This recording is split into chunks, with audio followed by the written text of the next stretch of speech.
नमस्कार, मैं हूँ श्वेता। क्लियर टैक्स में आपका स्वागत है। आज मैं आपको कैपिटल गेन्स के बारे में बताऊंगी, जैसे आपका मुनाफा या नुकसान, उसे आप कैसे रिपोर्ट कर सकते हैं और कैसे कैलकुलेट कर सकते हैं।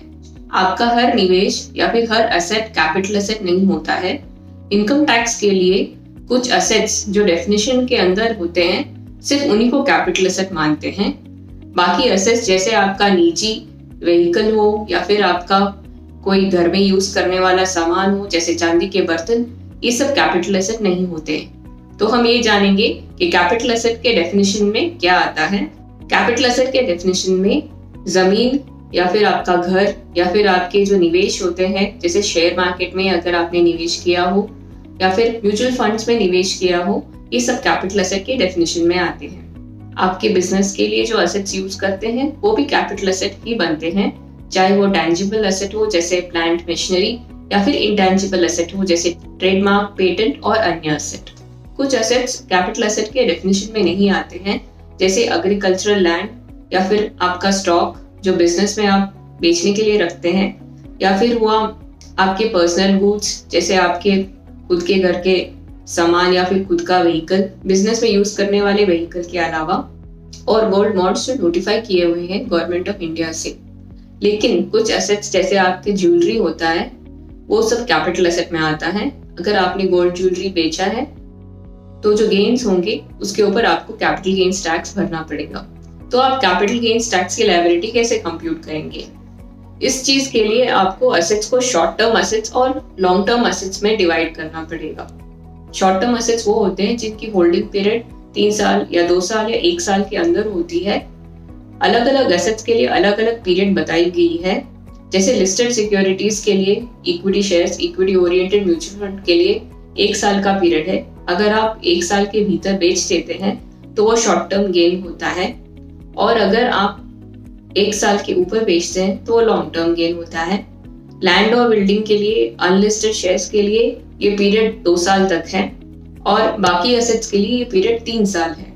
तो अगर बाकी एसेट्स जैसे डेट म्यूचुअल फंड्स हुए, अगर आपने 3 साल के अंदर अंदर बेच दिए तो वो शॉर्ट टर्म कैपिटल गेन होगा। अगर 3 साल के ऊपर बेचा है तो वो लॉन्ग टर्म कैपिटल गेन होगा। तो हमको हमेशा ये ध्यान रखना पड़ेगा टैक्स कैलकुलेट करते समय, ये शॉर्ट टर्म गेन के लिए है या फिर लॉन्ग टर्म गेन बन रहा है। आमतौर पे एक सेल या फिर आपके बेचने की वजह से ही आपको कैपिटल गेन होता है, लेकिन कुछ ऐसे ट्रांजैक्शंस भी होते हैं जहाँ पे आपका रिडेम्पशन होता है। समझिए रिडेम्पशन ऑफ म्यूचुअल फंड्स, या फिर आपका मैच्योरिटी होता है, जैसे बॉन्ड्स की मैच्योरिटी होती है।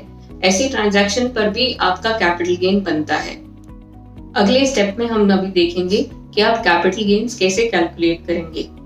जब आप एक एग्जाम्पल के तौर पे लेते हैं, जब आप शेयर्स बेचते हैं तो आपका जो सेल वैल्यू होगा वो आपका मेन सेल कंसिडरेशन बनेगा, और आपका जो ओरिजिनल इन्वेस्टमेंट रहेगा वो आपका परचेज कॉस्ट बनेगा। आमतौर पे आपका सेल माइनस परचेज कॉस्ट आपका कैपिटल गेन बन जाता है, लेकिन अलग अलग सिनेरियो में इसका थोड़ा कंप्यूटेशन अलग अलग होगा। सबसे पहले हम लिस्टेड सिक्योरिटीज के शॉर्ट टर्म गेन्स को कैलकुलेट करेंगे। उदाहरण के लिए मिस्टर जेड ने 200 शेयर एक लिस्टेड कंपनी के 250 रुपए में 25 फरवरी 2020 को बेचे। शेयर्स को ओरिजिनली मिस्टर जेड ने 23 मार्च 2019 को 250 रुपए प्रति शेयर पे खरीदा था। तो यहाँ पे मिस्टर जेड ने 1 साल के भीतर में ही शेयर्स को बेच दिया है। तो मिस्टर जेड यहाँ पे शॉर्ट टर्म कैपिटल गेन किए हैं। शॉर्ट टर्म कैपिटल गेन को कैलकुलेट करने के लिए सबसे पहले सेल कंसिडरेशन होगा हमारा 50,000, 250 इंटू 200 शेयर। फिर हमारा कॉस्ट ऑफ एक्विजिशन बनता है 30,000, 150 इंटू 200 शेयर। 50,000 माइनस 30,000, 20,000 हमारा शॉर्ट टर्म कैपिटल गेन बनता है। लिस्टेड सिक्योरिटीज के ऊपर जो शॉर्ट टर्म कैपिटल गेन बनता है उस पर 15% टैक्स है, क्योंकि आप STT भरते हैं। 15% के हिसाब से यहाँ पे गेन के ऊपर टैक्स बनता है 3,000 रुपए। अगले उदाहरण में हम लिस्टेड इक्विटी शेयर्स के लॉन्ग टर्म कैपिटल गेन का कैलकुलेशन करेंगे। उदाहरण के लिए मिस्टर एक्स ने 400 शेयर एक लिस्टेड कंपनी की 300 रुपए प्रति शेयर में 19 मार्च 2020 को बेचे हैं। मिस्टर एक्स ने उनको 10 जनवरी 2019 को 200 रुपए प्रति शेयर में खरीदा था। यहाँ पे मिस्टर एक्स ने 1 साल से ज्यादा शेयर्स को होल्ड किया है और इसलिए उनको लॉन्ग टर्म कैपिटल गेन बनता है। लॉन्ग टर्म कैपिटल गेन के कैलकुलेशन में हम सबसे पहले सेल कंसिडरेशन को लेंगे 1,20,000, जो 300 रुपए इंटू 400 शेयर बनेगा। फिर हम माइनस करेंगे ओरिजिनल कॉस्ट जो है 80,000, 200 इंटू 400 शेयर। हमारा long term capital gain 1,20,000 minus 80,000 40,000 बन रहा है। लिस्टेड इक्विटी शेयर्स और इक्विटी म्यूचुअल फंड्स की कैपिटल गेन्स में लॉन्ग टर्म कैपिटल गेन्स को 1 लाख रुपए तक की छूट है। अगर आपका कैपिटल गेन 1 लाख के भीतर है तो आपको कोई टैक्स नहीं भरना पड़ेगा, लेकिन अगर आपका कैपिटल गेन 1 लाख से ऊपर है तो आपको बैलेंस अमाउंट पे टैक्स भरना पड़ेगा 10% के हिसाब से। आपके 1 वर्ष में कई ट्रांजैक्शन हो सकते हैं। आपने कई शेयर बेचे होंगे या फिर कई म्यूचुअल फंड बेचे होंगे। इस दौरान जब आप अपना रिटर्न डालेंगे तो आपके पास उतने ही लाइन आइटम रहेंगे रिटर्न में। आपको हर लाइन आइटम का ISIN नंबर डालना पड़ेगा, परचेज कॉस्ट डालना पड़ेगा, परचेज डेट डालना पड़ेगा, सेल कंसिडरेशन डालना पड़ेगा, कितने शेयर बेचे वो भी डालना पड़ेगा। और अगर आपने ये शेयर या म्यूचुअल फंड 31 जनवरी 2018 तक खरीदे हैं तो उस डेट तक के जो भी निवेश किए हुए हैं उसके लिए आपको उस दिन का फेयर मार्केट वैल्यू भी डालना पड़ेगा। तो इतना सारा डेटा डालने के लिए आपका बहुत समय भी लग सकता है और गलतियां होने की गुंजाइश भी है। इसके लिए आपके पास एक उपाय है। आपके पास जो स्टॉक स्टेटमेंट्स आते हैं आपके ब्रोकरेज हाउस से, जैसे ज़ीरोधा हुआ या फिर कैम्स हुआ, आप उस स्टॉक स्टेटमेंट को डायरेक्टली अपलोड कर सकते हैं क्लियर टैक्स के ई-फाइलिंग सॉफ्टवेयर पर। ये सॉफ्टवेयर आपके सारी ट्रांजैक्शन का डेटा अपने आप रीड कर लेगा और पूरा डेटा अपलोड कर देगा। आपको कोई फिक्र करने की जरूरत नहीं है, ना आपको स्क्रिप्ट वाइज एक शेयर का या एक इक्विटी म्यूचुअल फंड का डेटा रिटर्न में डालना पड़ेगा। क्लियर टैक्स का ई-फाइलिंग का सॉफ्टवेयर आपके लिए सारा डेटा ऑटो पॉपुलेट कर देगा। बस आपको एक बार चेक करना है कि आपका नेट गेन या लॉस जो भी है वो सही तरीके से आ रहा है। फिर आपके लिए आपकी सुविधा अनुसार आप कैपिटल गेन्स का सारा डेटा ITR के अंदर फाइल कर सकते हैं और आपका ज्यादा समय भी नहीं लगेगा। नेक्स्ट हम देखेंगे कि आप लॉन्ग टर्म कैपिटल गेन और शॉर्ट टर्म गेन, जैसे आप लैंड या बिल्डिंग बेचें तो उसके ऊपर कैसे कैलकुलेट करेंगे और क्या आप कुछ कैपिटल गेन एग्जेम्पशन उसके ऊपर पा सकते हैं।